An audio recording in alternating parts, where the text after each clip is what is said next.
Vamos entonces a tomar el tema de la energía libre de Helmholtz, que estábamos viendo en el contexto de los potenciales termodinámicos y de las relaciones de Maxwell. Habíamos enunciado un teorema que decía que si un sistema termodinámico sigma sufre un proceso reversible entre dos estados de equilibrio A y B, siendo la temperatura de estos dos estados igual a la temperatura de los alrededores, y si durante el proceso del sistema el sistema solo intercambia calor con sus alrededores, no con otros sistemas, entonces el trabajo realizado por el sistema en esta transformación es igual a la disminución de la energía libre F de Helmholtz del mismo. Es por esta razón que la energía libre de Helmholtz es útil para procesos en los cuales ocurren de esta forma, en el cual el sistema está en contacto con un foco térmico a temperatura T, tanto en el estado inicial como en el estado final, y para los cuales el sistema intercambia calor solamente con sus alrededores y no con otros sistemas. Entonces, en este contexto va a ser útil la energía de Helmholtz y vamos a probar ese teorema bajo esas condiciones. Entonces, para demostrarlo, partimos del hecho, ¿verdad?, de que el integral desde A hasta B de Q entre T es menor o igual que SB menos SA. Eso ya lo conocíamos desde antes, desde la termodinámica básica. O sea, el calor reversible es siempre, el integral, perdón, de Q entre T siempre es menor o igual que SB entre SA. Entonces, como este sistema solo puede intercambiar calor con sus alrededores y estos pueden ser considerados como un baño térmico, entonces el calor total, yo puedo venir y decir, bueno, este es un proceso que ocurre a temperatura T, sacar la temperatura T para afuera y entonces decir que este es el integral del calor, que es un diferencial no exacto, pero eso da entonces el calor total. Entonces el calor total va a ser a temperatura T, que es la del foco, va a ser T por SB menos SA. Ahí está la clave por la cual nosotros podemos aplicar esto a sistemas en los cuales están en contacto con el foco a temperatura T. Esto puede considerarse como un límite superior a la cantidad de calor que un sistema puede intercambiar. O sea, la máxima cantidad de calor que puede intercambiar un sistema está regida por esa desigualdad que está ahí en la expresión 91. Intercambiar con sus alrededores, ¿verdad? Por otro lado, la primera ley establece que el cambio de energía interna es el calor total menos el trabajo que se hace el sistema cuando pasa del estado A al estado B, o sea, que se hace sobre el sistema que el sistema hace. Sabemos que en este contexto nosotros tenemos el convenio de signo, en la primera ley está que W es positivo si el sistema recibe trabajo y es negativo si hace. Entonces, nosotros tenemos aquí W de A a B, ¿verdad? Entonces, tomando en cuenta esta última ecuación y la ecuación 91, que es la ecuación que teníamos, más que una ecuación, es una desigualdad, ¿verdad? La desigualdad 91, entonces nosotros vamos a tener que escribiendo QT como UA menos V más WAB, vamos a tener que WAB es menor o igual que la suma de menos V más UA más T por SB menos SA. Si asocio las cantidades que tienen acá el estado B y las que tienen el estado A por aparte, entonces voy a asociar VE con TSA con un signo menos, el signo menos acá de TSB, perdón, acá el signo menos es por el signo más que tiene aquí, saqué un signo menos, aquí tengo UA con signo más y aquí tengo TSA con signo menos. La temperatura le pueden poner un B y un A porque es la misma, la temperatura A es la misma temperatura B porque el sistema está en contacto con el mismo foco térmico antes y después, o sea, al inicio y al final del proceso. Ese es el punto clave. Ok, entonces si ustedes recurren a la definición de energía libre de Helmholtz, ¿verdad? Sabemos que TB es TA igual T, entonces se le puede poner ahí, ¿verdad? TA y TB, y entonces ustedes encuentran que lo que tenemos acá es la energía de Helmholtz al final ¿verdad? En el estado A, y aquí tenemos la energía de Helmholtz en el estado A y aquí en el estado B. Entonces,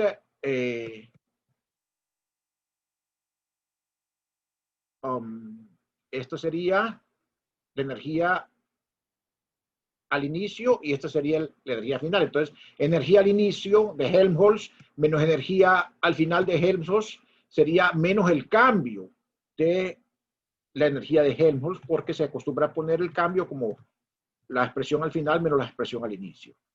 O sea que el negativo del cambio en energía de Helmholtz entra aquí a la expresión y dice que el trabajo que el sistema hace para al evolucionar del estado de equilibrio A al estado de equilibrio B es menor o igual que el negativo de la energía libre de Helmholtz. ¿Ok? Ahí es donde se establece entonces que hay ese límite para el trabajo que puede hacer un sistema sobre el medio. Por esas razones que les comentaba, ¿verdad? De que hay esa similitud entre el teorema trabajo-energía y la energía, o sea, y este teorema de la energía libre de Helmholtz, porque relaciona trabajo con cambio de energía interna. Entonces es algo similar. Pueden ver acá entonces que si el proceso es reversible en particular, acuérdense que en el proceso reversible, la ecuación de la que partimos, en el proceso reversible se parte de una igualdad acá,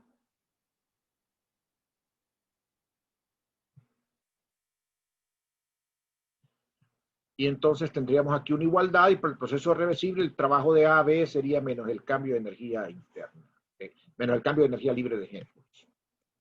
Que eso es importante. Con eso demostramos el teorema. Acuérdense que el teorema, lo que decía el teorema era que si un sistema termodinámico sigma sufre un proceso reversible entre dos estados de equilibrio A y B, siendo la temperatura entre estos dos estados igual a la temperatura de los alrededores, y si durante el proceso el sistema solo intercambia calor con los alrededores y no con otros sistemas, entonces el trabajo realizado por el sistema en esta transformación es igual a la disminución de la energía libre de F de Helmholtz del mismo. Es lo que probamos aquí en esta expresión al final.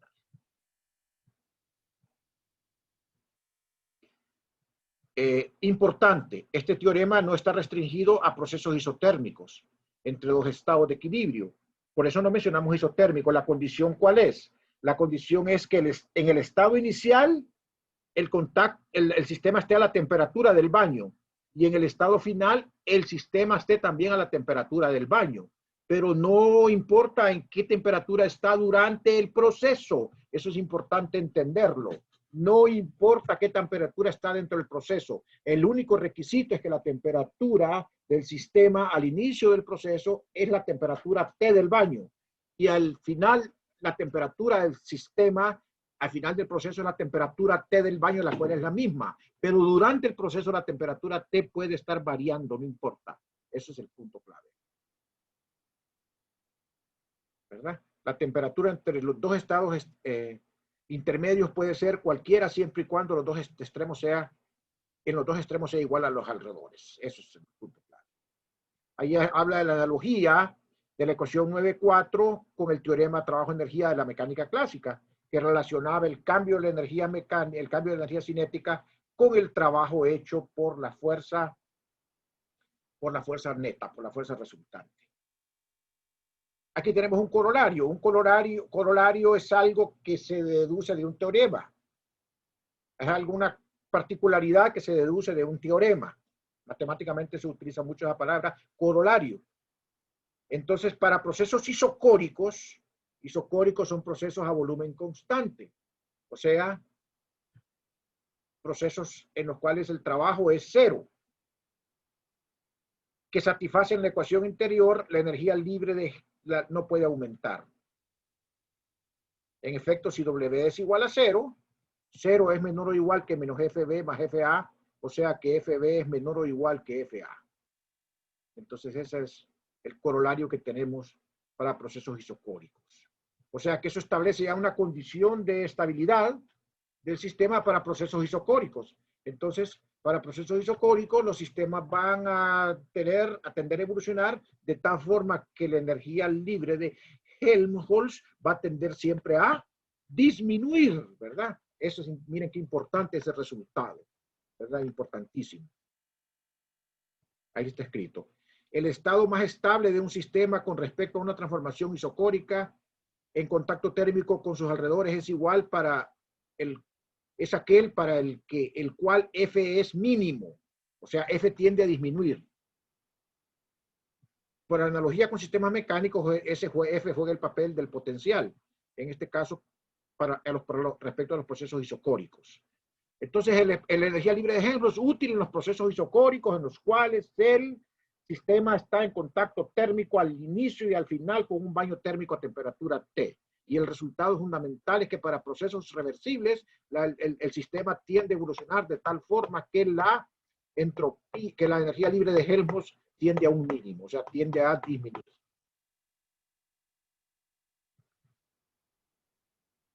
Ok, punto y seguido.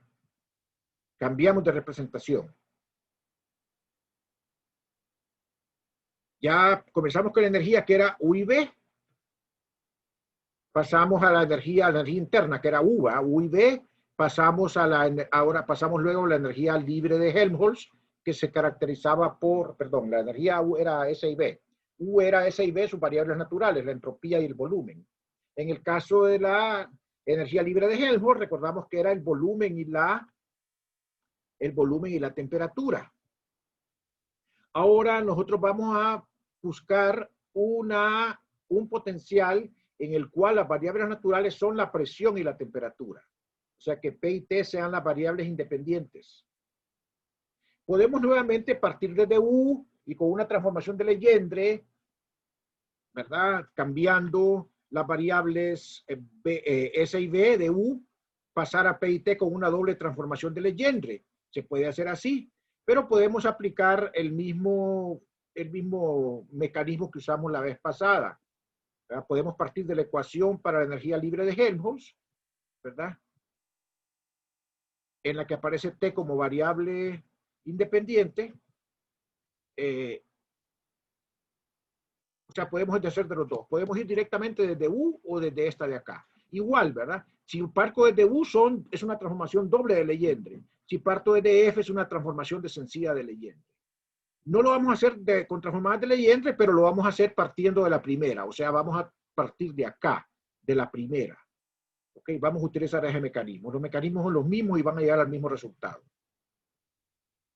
Entonces, partimos de la ecuación, ¿verdad? T de S igual a de U más P de B. Ahora voy a sumar acá un S de T y voy a restar un S de T. De este lado, un S de T y voy a restar un menos S de T. O sea que estoy sumando un 0. Y del otro lado voy a restar un B de P y voy a sumar un B de P para que quede sumando es un 0. Debe quedar claro acá, ¿verdad? Aquí estoy sumando un 0, estoy sumando S de T y estoy restando S de T. Aquí estoy sumando B de P y estoy restando B de P. Vamos a tomar algunos de estos. Voy a dejar aquí el menos S de T y voy a pasar este B de P al otro lado. Este que está negativo. Entonces de este lado me queda P de B más B de P, que sería D de P por B. El D de U está acá. Este S de T que está acá,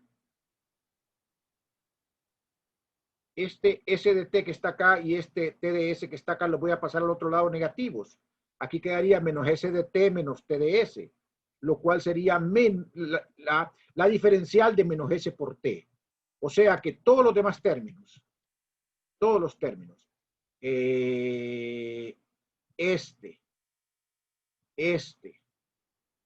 pasado del otro lado.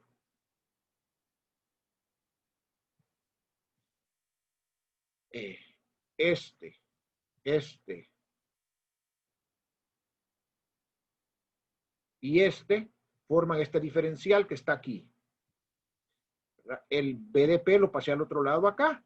Y entonces mire que ya tengo aquí dos variables independientes que son la temperatura y la presión en esta representación. Entonces, a lo que está aquí adentro, que es U más P por B menos S de T, que dicho sea, es un diferencial total por la forma en que está escrito, le vamos a llamar G. Y entonces lo que me va a quedar en forma diferencial es D de G, donde G viene definido como U más PB menos TS, o sea, F más P por B. Acuérdense que F era U menos T por S. Entonces es F más P por B. De las dos formas, aquí tenemos G construido a partir de U o G construido a partir de F en la ecuación 96. Ese nuevo potencial es llamado la energía libre de Gibbs. Ese nuevo potencial G es llamado la energía libre de Gibbs. ¿Ok? De la energía libre de Gibbs. Ya lo definimos así, de esta manera. Bueno, ya escribimos que G era función de P y T y vamos a tomar su diferencial total. Entonces su diferencial total va a ser la parcial de G con respecto a P a T por dP más la parcial de G con respecto a T a P por dt. La ecuación 98, que eso es nada más la expresión matemática de una diferencial, de una diferencial, de una función. Ahora, si comparo 95 y 98, el coeficiente que tiene aquí G, cuando está de T acá, debe ser la derivada parcial respecto a T.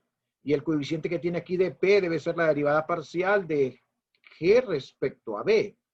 Entonces, eso precisamente es lo que nos da este resultado que está aquí, que menos S es la parcial de G con respecto a T a P y que B es la parcial de G con respecto a P a T. Eso nuevamente son las ecuaciones, las variables termodinámicas, las restantes, en términos de derivadas del potencial respecto a las variables independientes que estamos tomando ahora, que son la presión y temperatura. ¿Cuáles eran las otras dos? El volumen y la entropía. O sea, ahí estamos obteniendo las variables termodinámicas como una primera derivada del potencial termodinámico.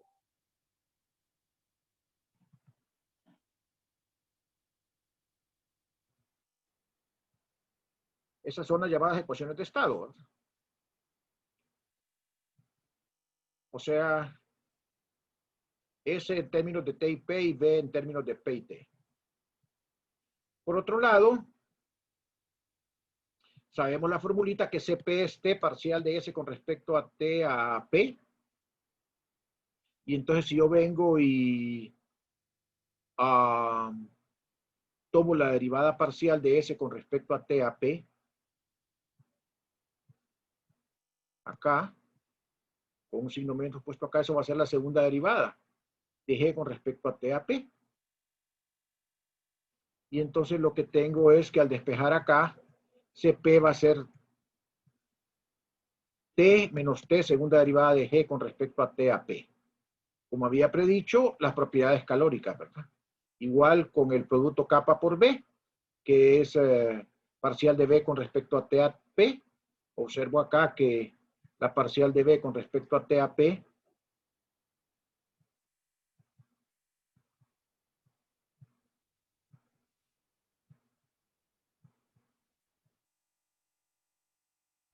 es la segunda derivada de G respecto a P. Y entonces las segundas derivadas está dando entonces la cantidad K, que es el coeficiente de compresibilidad isotérmica. Entonces ahí tenemos las propiedades calóricas de las segundas derivadas y las propiedades térmicas o las ecuaciones de estado, termodinámicas o las ecuaciones de estado a partir de las primeras derivadas. Y obtenemos la tercera relación de Maxwell, que resulta entonces nada más de la tercera relación de Maxwell, que resulta nada más de igualar las derivadas cruzadas en 99. Entonces tomo la derivada aquí respecto a P, a T.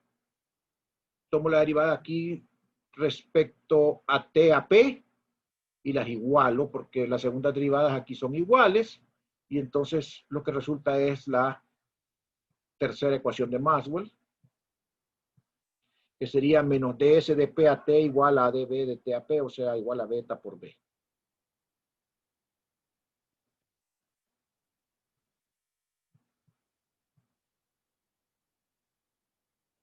Acuérdense que estas ya están definidas, ¿verdad? Las relaciones entre el volumen y los módulos. Comentario, dice aquí, la función de Gibbs juega el papel de la energía libre en procesos isotérmicos isobáricos. O sea, por eso se llama energía libre de Gibbs, pero para otro tipo de procesos, que son los procesos isotérmicos, isobáricos al mismo tiempo, las dos. Isotérmicos, isobáricos, las dos cosas al mismo tiempo. La otra, ¿en cuál era? La energía de Helmholtz en los procesos isocóricos, en los cuales el sistema estaba en contacto térmico al inicio y al final con un baño térmico. Aquí es para procesos isotérmicos. Aquí sí se exige que el proceso sea isotérmico. En el caso de Helmholtz, no. Solo se exige que el sistema esté en contacto con el baño térmico a la misma temperatura T al inicio que al final, pero no importa en el proceso. Teorema. Aquí apunté Paraguay eso en rojo ahí porque no me salió en la escaneada. En una transformación isotérmica isobárica que ocurre entre dos estados de equilibrio cualesquiera de un sistema termodinámico sigma, la función de Gibbs no puede aumentar su valor. O sea, aquí la función que nos da el equilibrio es la función de Gibbs, ¿verdad? En este tipo de procesos. Repito, teorema, en una transformación isotérmica isobárica que ocurre entre dos estados de equilibrio cualesquiera de un sistema termodinámico sigma, la función de Gibbs no puede aumentar su valor. Prueba. Entonces, vamos de A a B, de un volumen BA a un volumen BB. Como el proceso es isobárico,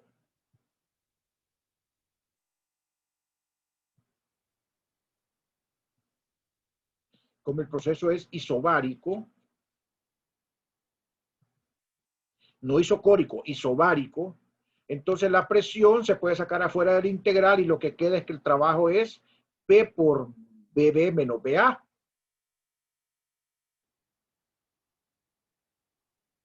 Y como la transformación es isotérmica, el sistema intercambia calor solamente con una fuente a temperatura T, por lo que cumple la ecuación 93. WAB es menor o igual que menos FB más FA. O sea, acuérdense que el requisito era que esta ecuación en sí, era que el sistema estuviera en contacto térmico con el foco y solo con él intercambiara calor. Sigue siendo igual, solo que no es isotérmico, pero sigue siendo, ni tampoco el otro es isotérmico. Este sí es isotérmico, pero no importa. Sigue estando en contacto únicamente con el foco. Solo intercambia calor con una fuente a temperatura T.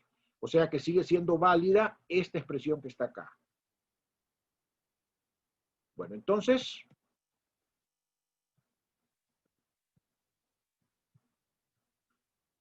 combinando estos dos resultados tenemos, bueno, el trabajo es P por BB menos BA.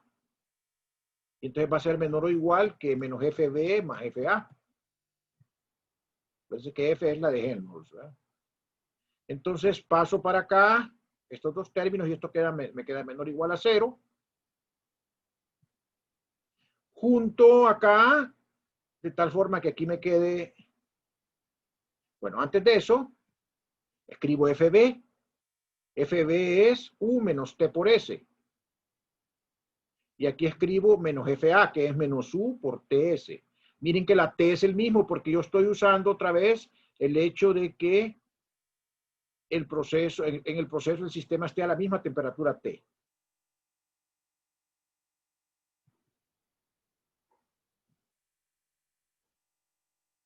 O sea, la diferencia es que ahora el sistema siempre está en contacto con el foco, porque es isotérmico. Entonces la temperatura va a ser T en todo el proceso y al inicio y al final, como en el caso en el cual era la ecuación WAB menor o igual que menos FB más FA. Entonces, acá voy a juntar términos. Voy a ordenar términos. Tengo P, voy a poner todo lo que esté en el estado B acá y todo lo que esté en el estado A acá. Entonces aquí tengo, miren, P por B más U menos ST en el estado B. Esa es la energía de Gibbs en el estado B. Y esto es P por B, como la presión es la misma porque el proceso es isobárico. P por B menos U menos T por SA isotérmico, entonces me queda menor o igual que 0, o sea, si paso hasta el otro lado, es la energía de Gibbs en el punto A, o sea, queda G de B menor o igual que G de A. Y la igualdad se da para un proceso reversible. Esta ecuación establece que en el estado de equilibrio más estable de un sistema con respecto a transformaciones isotérmicas, isobáricas, isotérmicas, espontáneas, o sea, que son irreversibles de cualquier forma, es aquel para el que G tiene un valor mínimo, o sea, G tiende a disminuir. Por esta razón a G se le llama potencial termodinámico a presión constante. O sea, G es importante si tenemos presión constante y además si el proceso es isotérmico. Sepan diferenciar entonces cuándo es G, cuándo es H. Hay que diferenciar. H no era el proceso isotérmico, el requisito era que fuera la temperatura igual al final y al inicio. La misma temperatura, pero no importaba que fuera isotérmico en el proceso. Aquí sí importa que sea isotérmico en el proceso. Y además isobárico. Es importante hacer notar que G y F no son equivalentes, ya que se refieren a estados de equilibrio en condiciones diferentes.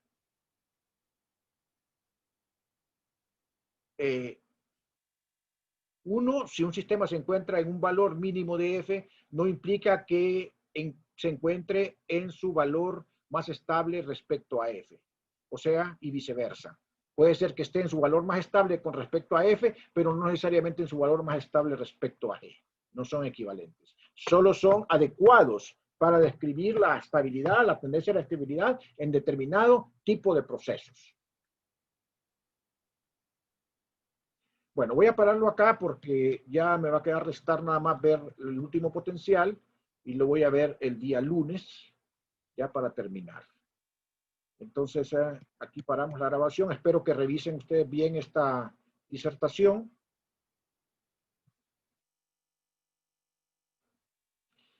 Y los invito a que mañana, el día viernes, asistan a la clase de problemas con Jorge y con Wei, con mis asistentes. Los invito entonces a que participen.